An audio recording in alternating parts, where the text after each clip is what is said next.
ইতিহাসে এই জনপদে কিন্তু চালানো হয়েছিল। আমি আমাদের এই এক সাগর রক্ত পাড়ি দিয়ে যে আন্দোলন, এই আন্দোলনের একজন চোখ হারা, শত শত চোখ হারিয়েছিলেন। আমরা একজন রিক্সাওয়ালা চোখ হারিয়েছেন। হসপিটালে আমাদের আমিরের জামাত সহ আমরা তাদের কাছে গিয়েছিলাম।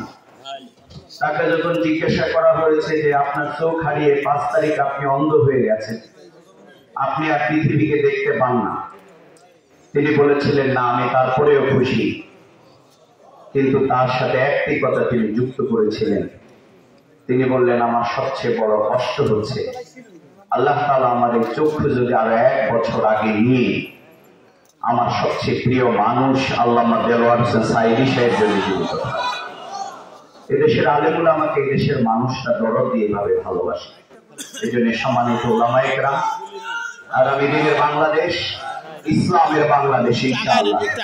2050 সালের পৃথিবীর সবচেয়ে বড় ধর্ম হবে ইসলাম। এই জন্য আমাদের দরকার 3টি জিনিসের। একটি হচ্ছে সততা। আমাদের প্রিয় নবী unparallel personality of the world Muhammad রাসূলুল্লাহ সাল্লাল্লাহু আলাইহি ওয়াসাল্লাম সেই দৃষ্টান্তটা কায়েম করেছিলেন আসহাবে আলামিন।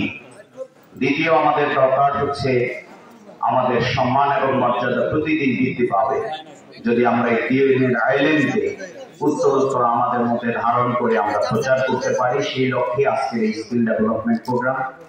আর তৃতীয়, আমরা যেই জায়গার কারণে এখনো সমাজ পরিচালনায় মানুষ আমাদেরকে সৎ মনে করে কিন্তু নেতৃত্ব দেয় না, সেটি হচ্ছে আমাদের দক্ষতার অভাব। এই জন্য আমরা যদি দক্ষতার অভাবটিকে আমরা পূরণ করতে সক্ষম হই, আমাদের তাহলে ইনশাআল্লাহ শহীদের রক্তে ভেজা এই ময়দানে আগামী দিন ইসলামের পতাকা উড্ডীন হবে। আল্লাহ তাআলার কাছে সেই তৌফিক কামনা করে আমার কথা এখানে শেষ করছি। আসসালামু আলাইকুম ওয়া রাহমাতুল্লাহি ওয়া বারাকাতুহু।